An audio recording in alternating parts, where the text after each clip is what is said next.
Evangelho de João, capítulo 20, versículo 19. Você já abriu a sua Bíblia aí na sua casa?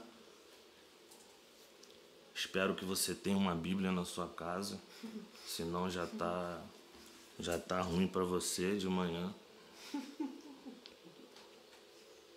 Se você não tiver uma Bíblia física, por favor, tenha pelo menos no celular, no tablet. E aí, se você não tiver também, o saldo está muito negativo. Eu não creio, eu não consigo crer que não tenha, mas é possível nesse tempo. Versículo 19 do capítulo 20, ele nos diz assim: quando chegou a tarde daquele dia, o primeiro da semana, estando os discípulos reunidos com as portas trancadas por medo dos judeus, Jesus chegou, colocou-se no meio deles e disse-lhes: paz seja convosco. Ao dizer isso, mostrou-lhes as mãos e o lado onde foi transpassado. Os discípulos alegraram-se ao verem o Senhor. Então Jesus lhes disse pela segunda vez: paz seja convosco. Assim como o Pai me enviou, também eu vos envio. E havendo dito isso, soprou sobre eles: recebei o Espírito Santo. Se perdoardes os pecados de alguém, serão perdoados. Se os retiverdes, serão retidos. É muito interessante que Jesus tinha acabado de ressuscitar e ele precisa provar que era ele para os discípulos. Os discípulos estavam temerosos, estavam com medo por conta de todo o cenário que estava ali de perseguição, aqueles que entregaram Jesus ao governo para ser morto, e os discípulos temiam e estavam muito aflitos, e Jesus aparece do nada, né? E você lendo esse texto parece que é uma assombração que pinta do nada assim na casa e pum, paz seja convosco. E isso é muito louco. Mas o que me chama a atenção nesse texto é o seguinte: o medo que os discípulos estavam. Nós estamos vivendo um tempo onde nós fomos empurrados a ficar dentro de casa. E isso é muito interessante. Eu acho que a gente deve esgotar as possibilidades de falar sobre isso. E nós fomos empurrados pelo Senhor a ficar dentro de casa. E eu acho muito lindo todo esse movimento que Deus está fazendo, porque eu acho que pela primeira vez na minha vida eu estou vendo uma Páscoa sem ênfase em chocolate. Sim. Isso está dizendo que Deus está invertendo as coisas. Aquilo que o homem fez, construiu, está caindo. Sim. Isso é muito bom, você deve se alegrar com isso. Sim. Porque Páscoa de verdade não é comer chocolate. E se algum dia você teve seus olhos nisso, eu fico feliz por Deus ter derrubado isso. Amém. Então nós estamos celebrando uma Páscoa muito próxima da real, daquilo que Jesus celebrou com os próprios discípulos. Sim. Só que o texto que nós lemos, ele fala o seguinte: os discípulos estavam com medo. E esse cenário, ele me lembra o cenário que nós estamos vivendo, o cenário de pandemia, o cenário de estar isolados dentro de casa, muitos em quarentena, isolamento social, pandemia, pânico. Me lembra esse cenário que nós lemos aqui de João, porque os discípulos estavam com medo. O problema é, eles não deveriam estar com medo. E aí é o que eu trago para a postura de discípulos que temos e filhos diante do Senhor. Porque eles seguiram a Cristo, eles viram que Jesus foi crucificado numa cruz, eles sabiam que Jesus ia ressuscitar, porque eles conheciam as Escrituras, a Torá, os profetas e tudo que ela anunciou, mas mesmo assim eles estavam com medo. E o ponto é, nós estamos vivendo um tempo onde os filhos de Deus, onde os discípulos de Jesus não podem viver com medo. Porque se você vive com medo nesse tempo, sabendo que Deus está no seu trono, assentado nele, governando todas as coisas e tem tudo sob controle, e mesmo assim tem medo, isso denuncia a vida que você tem. Isso faz uma denúncia gravíssima. E assim como eu creio absolutamente que Deus está no seu trono e todas as coisas são guiadas por Ele e Ele tem nos sustentado, existe muitas pessoas que mesmo assim, nesse tempo, têm se prostrado às coisas desse tempo. E ainda assim existem famílias que ainda não se reuniram para cultuar a Deus em casa. Mas esse chefe de família está desesperado, fazendo contas e contas, pensando como vai suprir a necessidade da sua casa. Você não vai fazer isso. Você não pode fazer isso. Amém. E aí, traz essa denúncia para nós que eu queria confrontar você nessa manhã. Que tipo de discípulo você se tornou até os dias de hoje? Pense comigo, se essa pandemia se estender por mais um ano, como fica a sua fé? Eu creio que não. De verdade, eu creio que não. As coisas estão apontando para que não. Sim. E existe muita guerra política, muita articulação para mostrar o mal, a desgraça e não todas as coisas boas que estão acontecendo. Mas o ponto é, os discípulos de Cristo estão apegados ao governo desse mundo ou às coisas que estão acontecendo por causa do Senhor. Porque você consegue abrir a Bíblia e ver que você serve um Deus que, ao dizer paz seja convosco, toda a sua casa, todo o seu interior entre em ordem.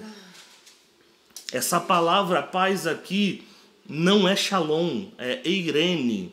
E isso é muito fantástico porque ela não tem a ver com o cenário do nosso coração. Ela aponta para o cenário da catástrofe que estava acontecendo em Jerusalém. Então, quando ele diz paz seja convosco, ele está falando, essa guerra que está acontecendo aí fora, eu estou no controle. Essa guerra que está acontecendo aí fora, a desordem do mundo, a desordem das coisas, eles querendo me matar, tudo isso é plano de Deus. Amém. Então, Eirene, paz seja convosco, Jesus falando nessa manhã, simboliza, eu estou no controle de todas as coisas. Eu estou no controle de tudo, nada foge das minhas mãos. Amém. E Jesus, ele falou isso lá atrás.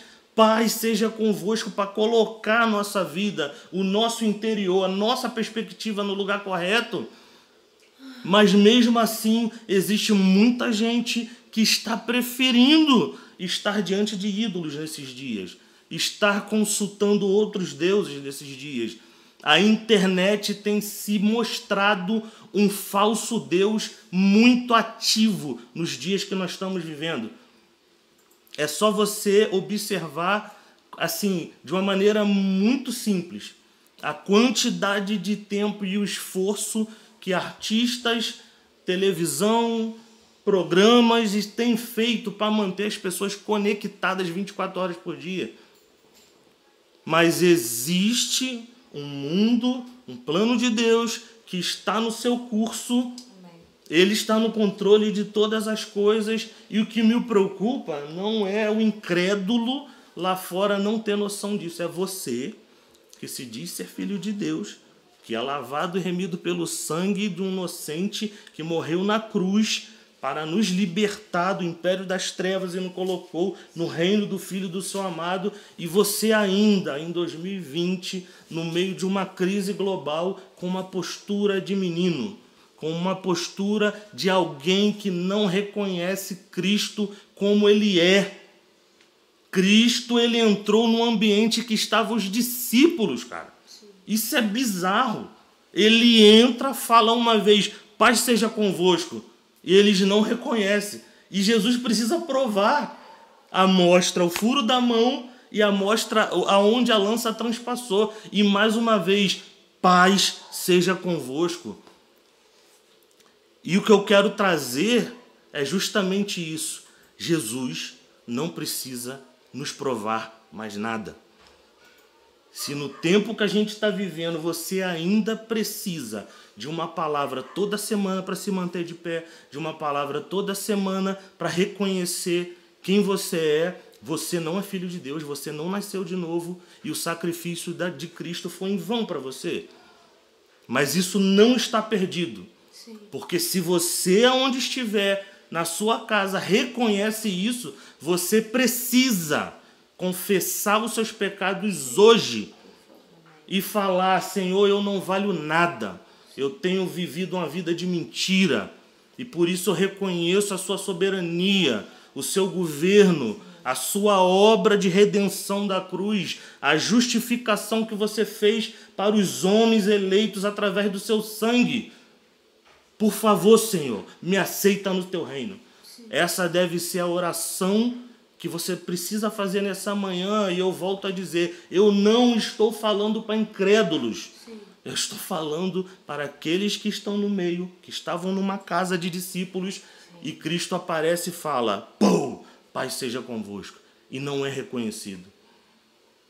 Você precisa rever o tipo de fé, o tipo de vida que você tem levado, quanto tempo você se dedica às Sagradas Escrituras, quanto tempo você se dedica estando diante dele, contemplando a sua majestade, estando diante dele, reconhecendo ele nesse tempo com a sua família, ensinando os seus filhos a crerem no Deus que você diz que você serve, ensinando a sua esposa a seguir o Senhor, colocando em ordem todas as coisas, como homem, como chefe de família, falando: Deus está no controle, nós não vamos desistir, nós não vamos abrir mão. Amém. E parece que isso que é óbvio precisa ser falado toda hora, mas não tem problema, eu não me canso de falar isso. E o ponto é, essa manhã não é uma manhã simplesmente para você ter uma postura como você sempre teve relacionada à Páscoa, à Peça, de estar numa igreja comum, de celebrar uma cantata, e você canta, se alegra, toma ceia, sai dali e vai viver a sua vida. Não!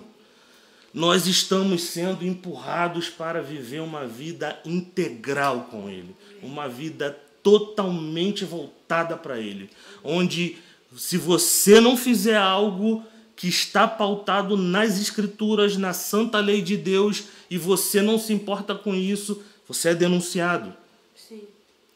E esse tempo que nós estamos vivendo é um tempo de denúncia. Sim. Muitos têm preferido viver esse tipo de vida. E eu queria falar um segundo ponto, que é isso que ele fala no final aqui. Então Jesus, no verso 21, ele diz: então Jesus lhes disse pela segunda vez: Pai seja convosco, assim como o Pai me enviou, também vos envio.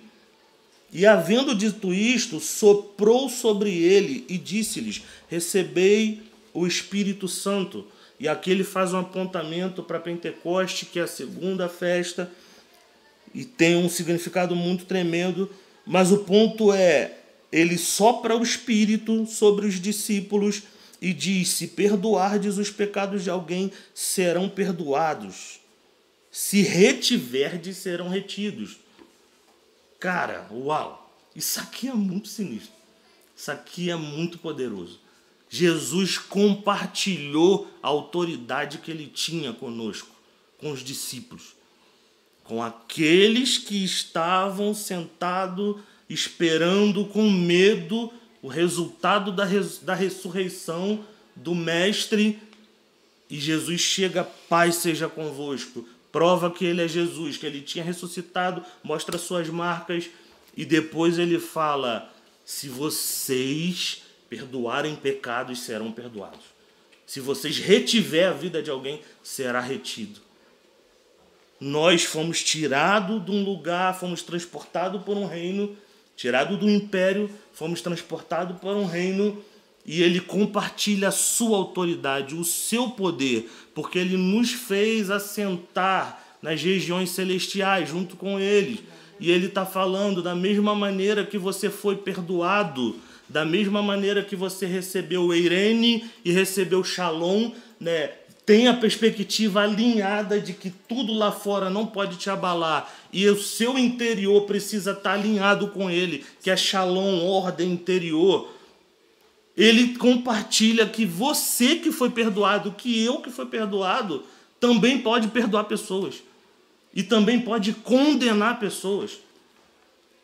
E você é um discípulo para fazer isso, anunciar a santa lei de Deus, falar que nesse dia de Páscoa ele morreu e ressuscitou. Ele morreu, mas ele ressuscitou. Ele está agora mesmo, para você que não faz ideia disso, assentado com o Pai à direita dele no seu trono, em carne e osso. Um judeu de 33 anos, um homem que nos deu a vida e cumpriu um propósito sagrado. Ele está diante de Deus. Ele perdoa os nossos pecados, ele nos coloca no seu reino e ele ativa os seus filhos compartilhando a autoridade. Você precisa entender que o tempo que nós estamos vivendo é um tempo para não viver com medo, para não se amedrontar diante das más notícias, para não temer as notícias da pandemia, do coronavírus.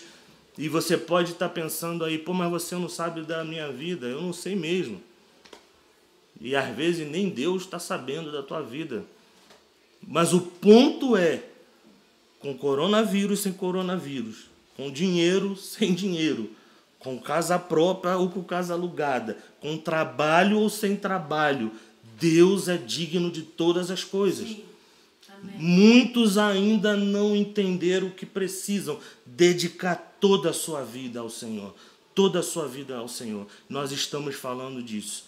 Um resgate dos filhos olharem para o seu Pai, para reconhecerem quem Cristo é. Reconhecer o Cristo que ressuscitou está em nosso meio. Ele está tendo controle de todas as coisas.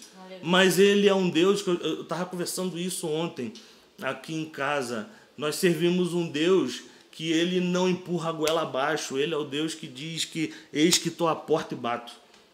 E se alguém abrir, eu entro. E se não abrir, vai ficar do lado de fora. Ele disse isso para uma igreja. Sim.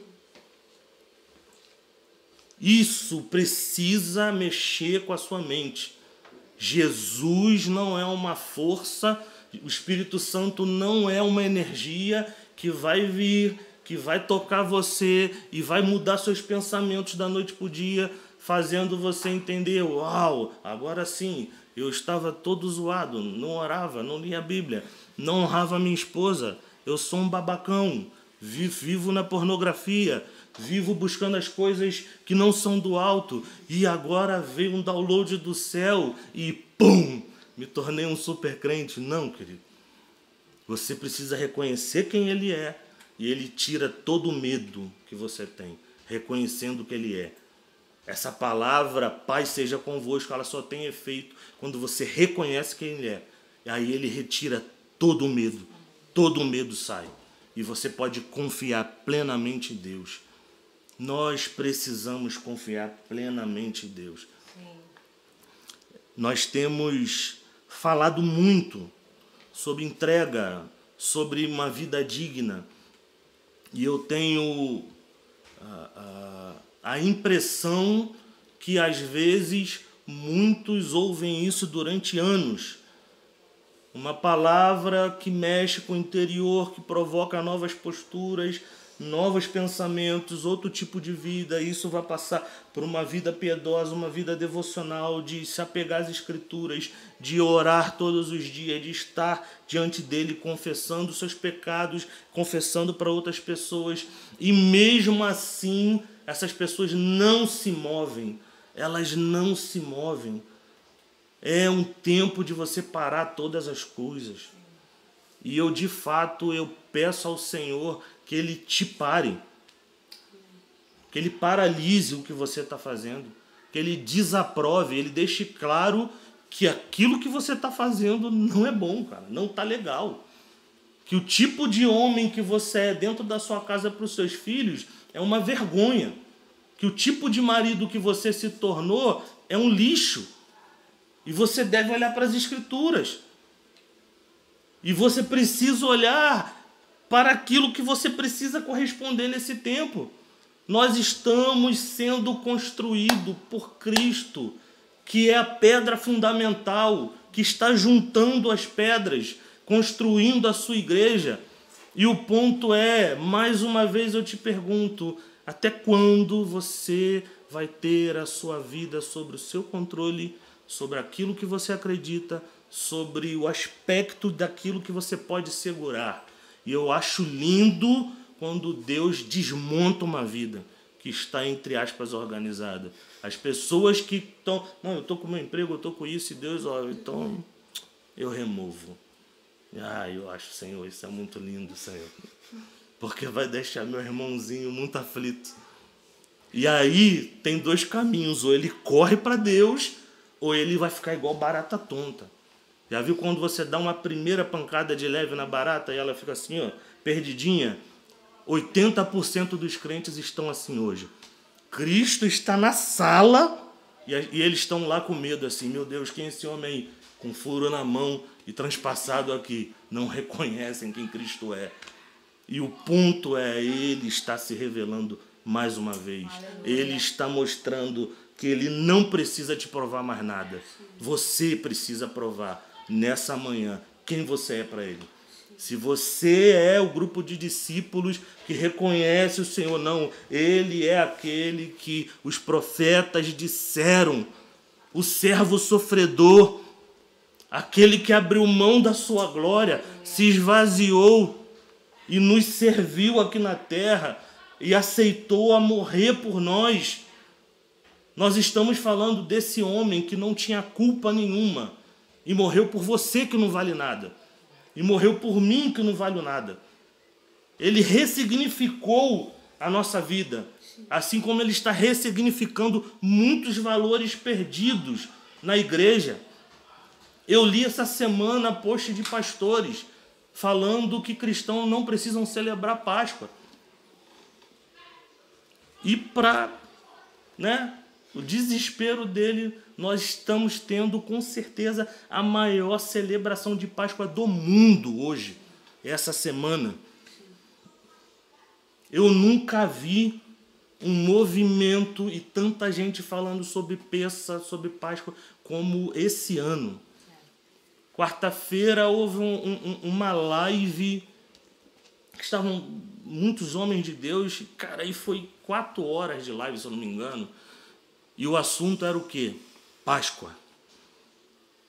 Mais de 300 pastores espalhados pelo mundo falando de Páscoa, o que ela representa, para onde está nos levando. E nós temos ensinado o que é, falado sobre o que é, falado do que ele tem feito, para onde ele está nos levando. Então você precisa, nessa manhã, se arrepender do tipo de discípulo que você é. Aquele que Jesus está na sala e você não sabe quem entrou. Nós somos aquele que reconhece a obra de Deus, a obra do Filho.